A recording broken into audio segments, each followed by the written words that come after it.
पुस्तक उसका 11 अध्याय की पहली और 9 की आयत को पढ़ेंगे। बाकी आप शांत होइएगा, अब हम पूछ नहीं रहे, अब हम खुद बता रहे। सुनिएगा, उत्पत्ति की पुस्तक उसका 11 अध्याय पहली आयत से लेकर 9 आयत के बीच पढ़ेंगे। सारी पृथ्वी पर एक ही भाषा, सारी पृथ्वी पर एक ही भाषा और एक ही बोली थी। एक ही बोली थी। उस समय लोग पूर्व की ओर चले, जी जबकि सिनार देश में एक मैदान पाथर से बस गए। जी हाँ। तब वे आपस में कहने लगे, तब वो आपस में कहने लगे, आओ हमसे बातें करें, जी इस प्रकार से हम अपना नाम करें। ऐसा ना हो कि हम तो सारी 5 मिनट की बने कि 6 मिनट जी की, 5 मिनट की बने कि 6 मिनट की। लगे, तब उन्हें देखने के लिए यहोवा उतर आया, और यहोवा ने कहा, मैं क्या देखता हूँ कि सब एक ही दल के हैं, और भाषा भी उन सब की एक ही 10 है, मिनट की। और उन्होंने ऐसा ही काम भी आगे किया। जी। और अब जो कुछ वे करने का यत्न करेंगे, उसमें से कुछ भी उनके लिए अनहोना ना होगा। जी हाँ। इसलिए आओ हम उतर के उनकी भाषा में गड़बड़ी डालें कि वे एक दूसरे की बोली को ना समझ सके। इस प्रकार यहोवा ने उनको वहां से सारी पृथ्वी के ऊपर फैला दिया, और उन्होंने उस नगर को बनाना छोड़ दिया।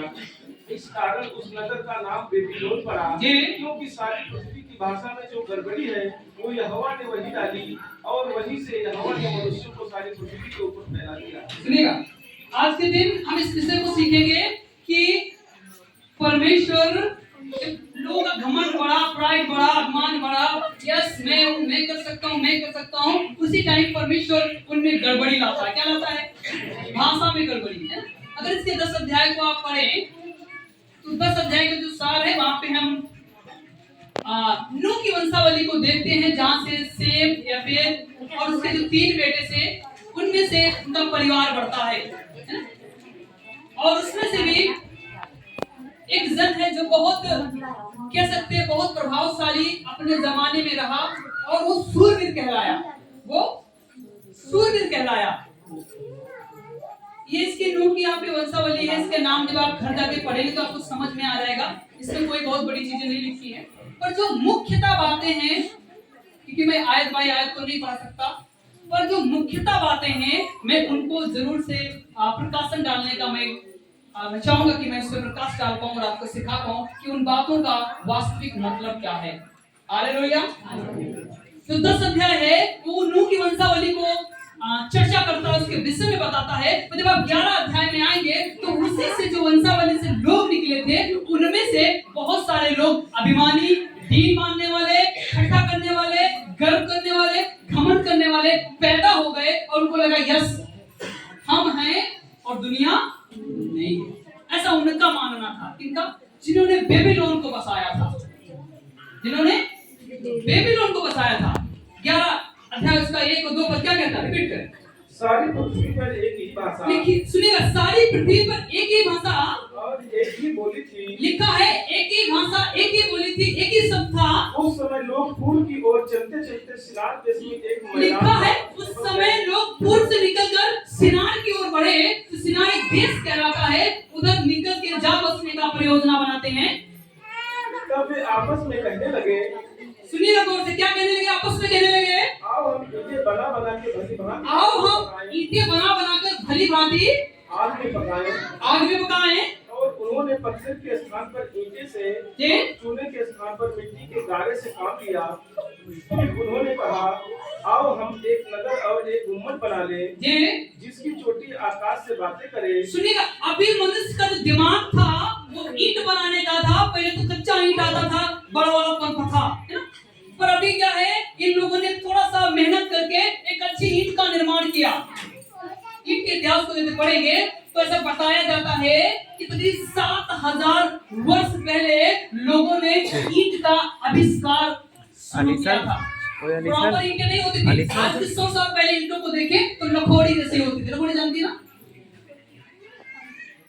ईंट का प्रकार एक होता है।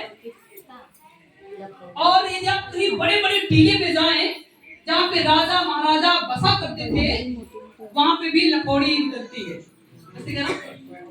वहां पे लखोड़ी निकलती है। और इससे पहले की जो ईंटें थी वो कच्ची हुआ करती थी। तकरीबन 7000 वर्ष पहले एक ये एक मापदंड तो नहीं कह सकते, पर एक नजदीकी आसपास का मैं आपको डेट बता रहा हूं। पर ये जैसे जैसे बढ़ा, तकरीब 3500 बीसी में, 3500 ईसा पूर्व में तकरीब पक्का ईंट का निर्माण होना आरंभ हो गया था। इसमें 3500 बीसी में पक्की ईंट का निर्माण होना शुरू हो गया था। और ये उस जमाने की बात है कि जब बेबीलोन के लोगों ने जो इसके नूह के वंश से लोग आए थे, एबेक के वंश से लोग आए थे, सेम के वंश से लोग जो आए थे, उनमें से बहुत सारे लोग उत्पन्न हुए और उनके पास बहुत बुद्धि हो गई, बहुत बुद्धि हो गई। अब इनका मानना था, पहले तो इन्होंने ईंट पका ली, ईंट निकाल ली, अब इनको पता है कि हम एक ऐसी इमारत बनाएंगे जो आकाश से, इससे इनको क्या हो गया, क्या हो गया? आप भी जानते हैं घमंड लोगों को मिट्टी में मिला देता है। कैसे कह रहा हूं? घमंड लोगों को धराशायी करता है और चकनाचूर कर देता है। उनके पास में खाने के लिए रोटी कई बार बेशक ना हो, रहने के लिए सही घर बेशक ना हो, पर लोगों के पास में बातें बहुत होती हैं, इतनी बड़ी बातें, और तो लोगों का इनसे बढ़कर कोई है ही नहीं। मैं आपको बताना चाहता हूँ, कई बार लोगों की ऐसी जरूरतें तो हैं, वो तो एक अलग बात है, पर इतना अच्छा मोबाइल रखेंगे या इतनी अच्छी गाड़ी रखेंगे, पर जेब में बेशक 20 रुपया ना हो, पर फोन 50,000 का मिलेगा, फोन 50,000 का मिलेगा। और रखना कोई गुनाह नहीं, आपके पास में पैसा आप रख सकते हैं, पर उसके दरमियान आपको ये भी विचार करना है कि परिवार को कैसे चलाएंगे।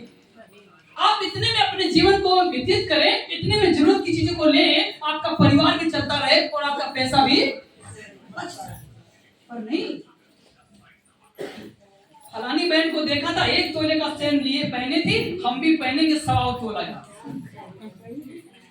बेचना घमंड, प्राइड, मैं कर सकता हूं। इसी तरह से जो बेबीलोन के लोग थे, आपको पता है बेबीलोन नाम ही क्यों पड़ा? इनका जब सिनार देश में आए, सिनार के करीब आकर रहने का यत्न बनाने लगे कि मैं वहां पे बनाऊंगा, गुम्बद बनाऊंगा, सिटी बसाऊंगा। बेबीलोन का हिब्रू जो शब्द है वो बेबेल है, और इसका मतलब होता है गड़बड़ी को पैदा करना। बेबीलोन का मतलब होता है